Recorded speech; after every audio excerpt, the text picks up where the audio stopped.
Hello, everyone. Hello, plate spinners of the world. This is Fill Your Cup in 5. I am Linda Mitchell with Linda Mitchell Coaching and Healing, and I'm here today with my friend Bertha.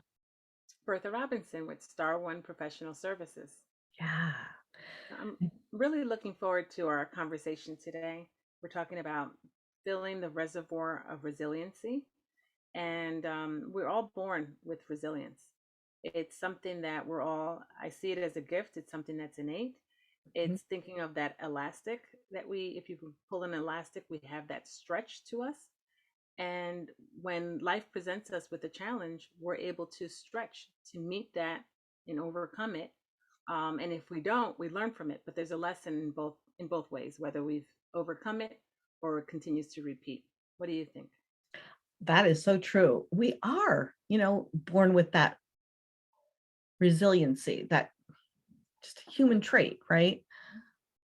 What I also think is important, and that's such a gift, right? It is a gift. Then we can also fill our own cup of resiliency. And the way I think we do that, well, I guess there's many ways to do that, but I think it's just important to know that we have resiliency in our makeup from Mhm. what we're born with, but it's also important to know that when challenges present themselves, when difficulties or hardships come about, we can think back to all of the things that we've already been through, survived, gotten Yeah. through, or grown from.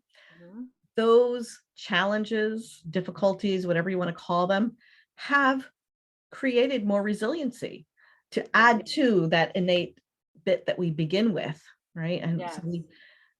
we need to know that we have some, we can build some, and I think we can use that to look back on when things are tough.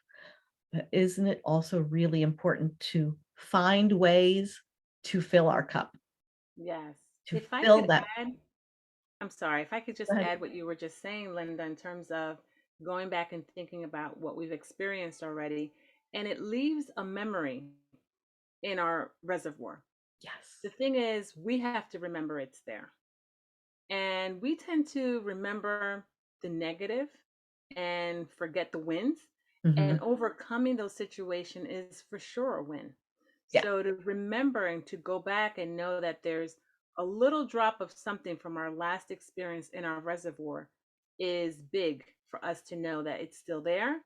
It remembers that we won, that we overcame, that we went through that difficult time, and that we can do it again. And what you were just saying is, how do we continue to fill that reservoir in the meantime? How do we nurture it so that Right. it expands and it is continuously growing and supporting us? It's so true. I mean, how do we do that? But I think that answer is very personal, right? It's so different for me than it would be for another person or for you. We each have our own way of filling our reservoir, I keeping agree. it there. For some people, prayer, meditation, artwork, something that helps you express yourself, helps you feel good. There's so many, many, many different ways, but the key is to find what it is that makes you feel whole, makes you feel, I don't know, that lights you up, that makes you feel good, that gives you that foundation so that Yeah, when lightning strikes, you can find a way to pick yourself back up, right? absolutely. What energizes you? I think that's another word I would use.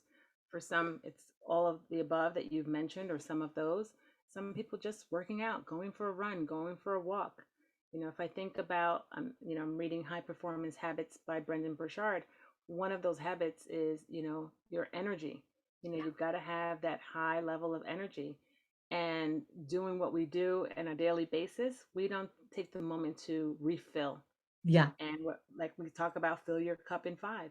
So how Mhm. do you fill your cup? How do you fill that reservoir? It's up to you. It is personalized to you. Yeah. Yeah. I think it's also important to remember to celebrate the small things that are going well in your life, right? That too fills your cup.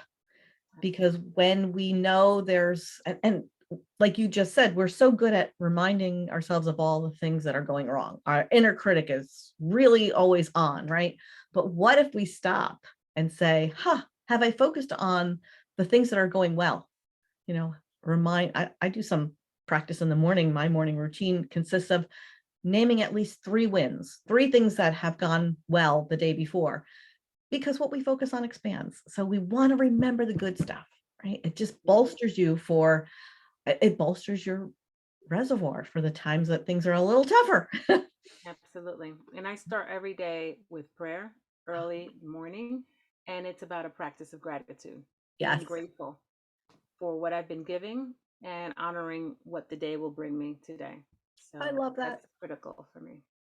We should really have a conversation about what our morning routines look like, because you have some overlap with mine, and it'd be interesting to share what our morning routines are.